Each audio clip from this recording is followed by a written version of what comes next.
Hello students, आज की video में हम लोग बात करेंगे non aqueous acid base titration की। ओके। इससे पहले की वीडियो में मैंने आपको बताया था कि जो एसिड बेस टाइट्रेशन होता है वो बेसिकली टू टाइप्स का होता है।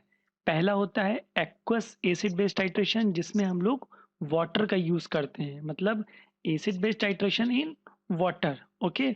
और जो दूसरा है वो है नॉन एक्वस टाइट्रेशन या non aqueous acid base titration. इसमें क्या होता है, वाटर का यूज हम लोग नहीं करते हैं, इसीलिए इसके नेम में ही मेंशन किया है नॉन एक्वस, मतलब बिना वाटर के। ये जो टाइट्रेशन होगा ये वाटर में हमको परफॉर्म नहीं करना है। ओके। चलिए स्टार्ट करते हैं आज का टॉपिक, नॉन एक्वस टाइट्रेशन। तो सबसे पहले तो नॉन एक्वस टाइट्रेशन होता क्या है, क्यों हम नॉन एक्वस टाइट्रेशन को करते हैं। तो देखो बेसिकली क्या है कि जो एक्वस एसिड बेस्ड टाइट्रेशन है, जब हम लोग एक्वस एसिड बेस्ड टाइट्रेशन को करते हैं तो वहां पर क्या है, एसिड और बेस हम लोग उसमें क्या करते हैं, वाटर में डिसॉल्व करते हैं। वाटर में डिसॉल्व करके फिर हम लोग टाइट्रेशन करते हैं। जैसे HCl का NaOH के साथ जब हम लोग टाइट्रेशन कर रहे थे तो तुमने देखा था वहां पर हम लोग उसको वाटर में डिसॉल्व किया, HCl को भी वाटर में डिसॉल्व किया, NaOH को भी वाटर में डिसॉल्व किया। ठीक है। देन उसके बाद हमने उसका टाइट्रेशन किया। तो इसमें क्या है, अब वहां पर HCl भी वाटर में डिसॉल्व हो रहा है और NaOH भी डिसॉल्व हो रहा है, लेकिन बहुत सारे कंपाउंड्स या बहुत सारी ड्रग्स ऐसी भी होंगी जो वाटर में सॉल्युबल नहीं है। तो ऐसी ड्रग्स जो वाटर में सॉल्युबल नहीं है, तो ऐसी सिचुएशन में हम क्या करेंगे, वहाँ उनका जो एस्टिमेशन है या उनकी जो एनालिसिस है वो एक्वस एसिड बेस्ड टाइट्रेशन से पॉसिबल नहीं है। ठीक है।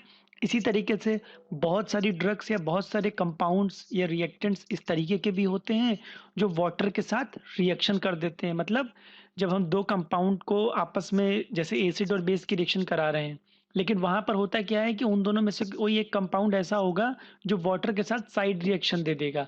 तो ऐसी सिचुएशन में भी हम लोग वहां पर एक्वस एसिड बेस्ड टाइट्रेशन को परफॉर्म नहीं कर पाएंगे। क्यों? क्योंकि हमारा जो रिएक्टेंट है वो वाटर के साथ साइड रिएक्शन दे रहा है। ठीक है।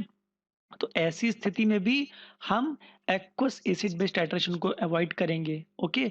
तीसरा जो पॉइंट है वो क्या है कि ऐसे एसिड बेस जो नेचर में वीक है, मतलब अगर रिएक्टेंट्स जो है वो वीक एसिड है या फिर वो वीक बेस है, तो ऐसे रिएक्टेंट्स का जो एस्टिमेशन है वो भी एक्वस एसिड बेस्ड टाइट्रेशन से पॉसिबल नहीं है। क्यों?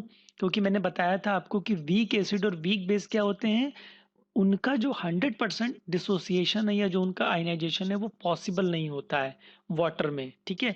इसी वजह से उनका जो एस्टिमेशन है वो हम लोग एक्वस एसिड बेस्ड टाइट्रेशन से नहीं कर पाते हैं।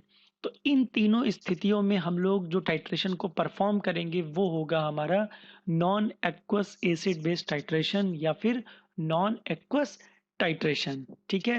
या तो हमारा कंपाउंड जिसकी हमें एनालिसिस करनी है वो वाटर में इंसॉल्युबल हो, या वो वाटर के साथ रिएक्शन कर रहा हो, या फिर वो वीक एसिड या फिर वो वेरी वीक बेस नेचर का हो। ठीक है। तो ऐसी सिचुएशन में हम लोग क्या करेंगे, नॉन एक्वस टाइट्रेशन को परफॉर्म करेंगे, या उस कंपाउंड की जो एनालिसिस है वो हम नॉन एक्वस टाइट्रेशन के थ्रू परफॉर्म करेंगे। ओके। अच्छा, what is non-aqueous titration? Weak acid and weak base cannot be easily titrated in aqueous solution.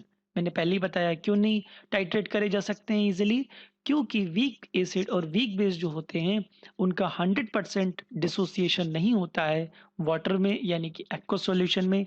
इसीलिए हम उनको एक्वस एसिड बेस टाइट्रेशन से एनालाइज नहीं कर पाएंगे या हम उनको टाइट्रेट नहीं कर पाते हैं। अच्छा, इसकी वजह क्या होती है? इसकी वजह होती है डुअल बिहेवियर ऑफ वाटर। ठीक है। डुअल बिहेवियर ऑफ वाटर पर हम लोग आगे बात करेंगे। सो होता क्या है कि हम लोग वाटर को रिप्लेस कर देते हैं किसी और सॉल्वेंट से जो जनरली ऑर्गेनिक नेचर का होता है, जैसे परक्लोरिक एसिड है। तो इस तरीके का जो टाइट्रेशन है जिसमें वाटर का यूज नहीं करते हैं, वाटर की जगह पर हम कोई भी अदर सॉल्वेंट को यूज करते हैं, इस तरीके की टाइट्रेशन को हम लोग बोलते हैं non aqueous acid based titration या non aqueous titration. So, weak acid and weak base cannot be easily titrated in aqueous solution due to dual behavior of water. So, water is replaced by other solvents such as perchloric acid. This type of titration is called as a non-aqueous titration.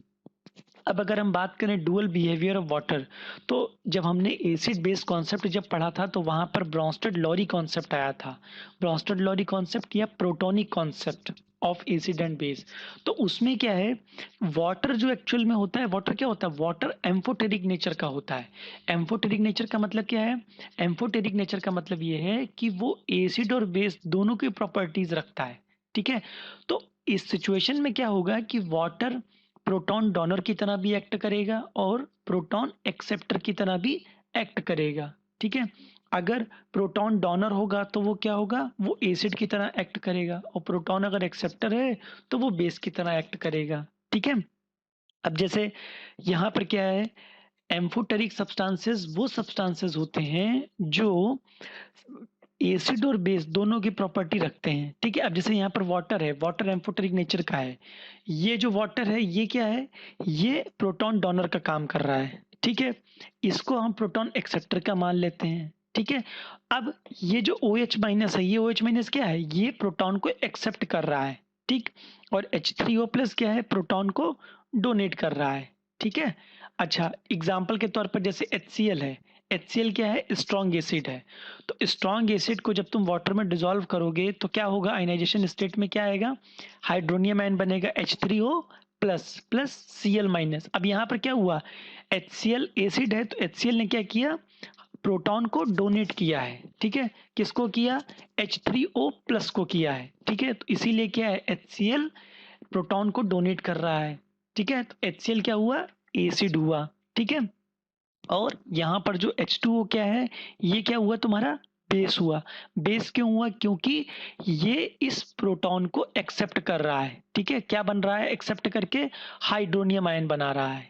ठीक है, और ये तुम्हारा Cl minus. ठीक है, इसी तरीके से अगर तुम बेस में देखो तो NH3 क्या है, NH3 बेस है। बेस क्यों है, क्योंकि H2O यहाँ पर एसिड की तरह काम कर रहा है। एसिड की तरह काम क्यों कर रहा है, क्योंकि H2O ने एक प्रोटॉन दिया है, किसको दिया, NH3 को दिया है। ठीक है, NH3 को एक प्रोटॉन दिया है तो क्या बना, NH4 प्लस बना है। ठीक है, और बाकी क्या बन गया, OH माइनस बना। ठीक है, तो यहाँ पर क्या है, इसका जो सार है या जो इसका जो कंक्लूजन है वो ये है कि अपने से स्ट्रॉन्ग एसिड की प्रेजेंस में जो वाटर होता है वो बेस की तरह बिहेव करता है, और अपने से स्ट्रॉन्ग बेस की प्रेजेंस में वाटर क्या करेगा, एसिड की तरह बिहेव करेगा।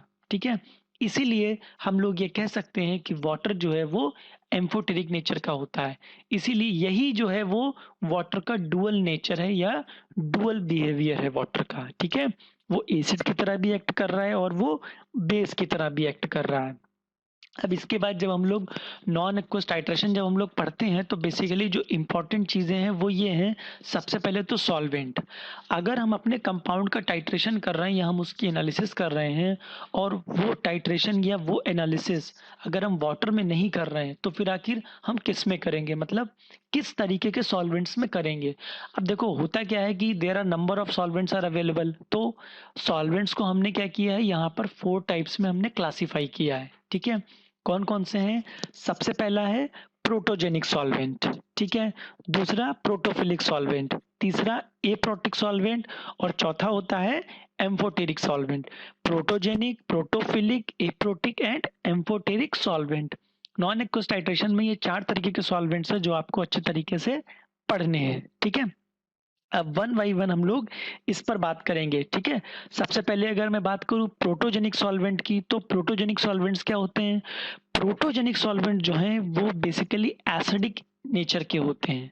ठीक है, एसिडिक नेचर के होते हैं, और जनरली किसके लिए यूज करे जाएंगे, ये बेसिकली यूज करे जाते हैं बेसिक ड्रग को डिसॉल्व करने के लिए।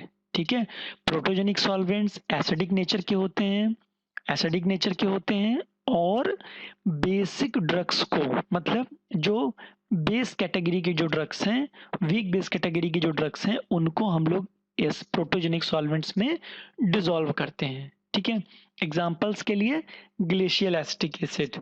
उसके बाद अगर मैं बात करूं प्रोटोफिलिक सॉल्वेंट्स की, तो प्रोटोफिलिक सॉल्वेंट्स क्या होते हैं, प्रोटोफिलिक सॉल्वेंट्स बेसिक नेचर के होते हैं, और ये एसिडिक ड्रग्स को डिसॉल्व करने के काम आते हैं। ठीक है, प्रोटोफिलिक सॉल्वेंट्स बेसिक नेचर के होते हैं and use to dissolve acidic drugs. ठीक है, एसिडिक मतलब यहाँ पर हम लोग वीक एसिड से लगाएंगे। ओके, एग्जांपल्स के लिए जैसे पायरिडीन है, डाइमिथाइल फॉर्मामाइड है, या डीएमएफ कह सकते हैं, एथाइलिन, डायमीन एटसेट्रा।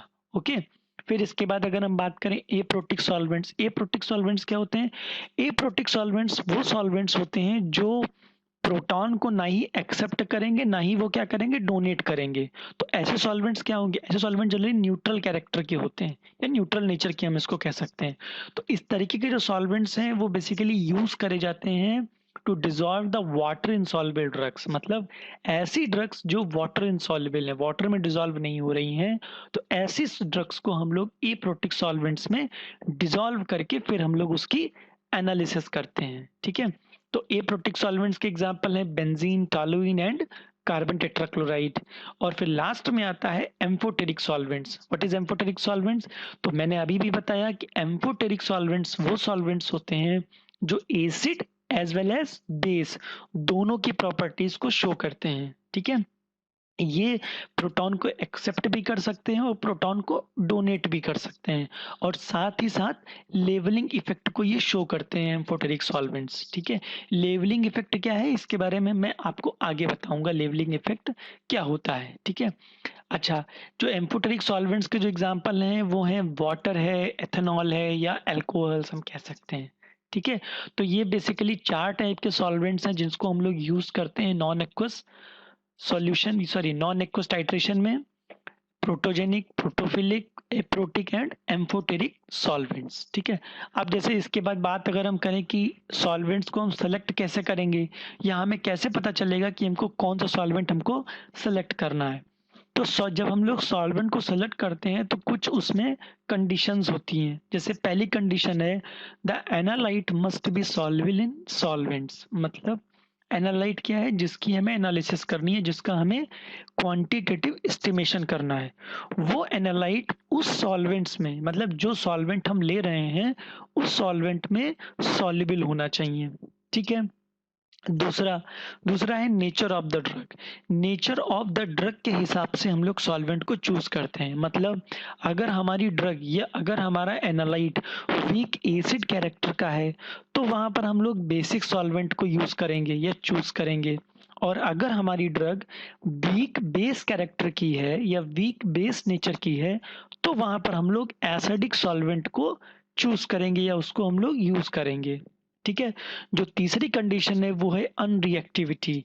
अनरिएक्टिविटी का मतलब ये है कि हम जो भी सॉल्वेंट ले रहे हैं हमें ये इंश्योर करना पड़ेगा कि हमारी जो ड्रग है या हमारा जो एनालाइट है वो उस सॉल्वेंट के साथ रिएक्शन ना दे या साइड रिएक्शन ना दे रही हो। ठीक है, तो इन 3 कंडीशंस के बिहाफ पर हम लोग अपने सॉल्वेंट को चूज करते हैं। ठीक है, फिर उसके बाद अगर मैं बात करूं types of non aqueous acid based titration की, तो basically non aqueous acid based titration जो है वो एक्वस एसिड बेस्ड टाइट्रेशन की तरह 4 टाइप्स की, सॉरी 2 टाइप्स की होती हैं: एसिडिमेट्री एंड अल्कलीमेट्री। एसिडिमेट्री और अल्कलीमेट्री के बारे में हम लोग अगली वीडियो में बात करेंगे।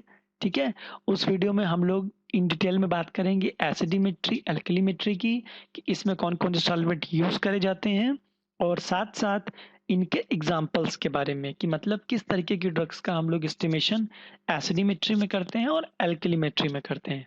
Okay, thank you.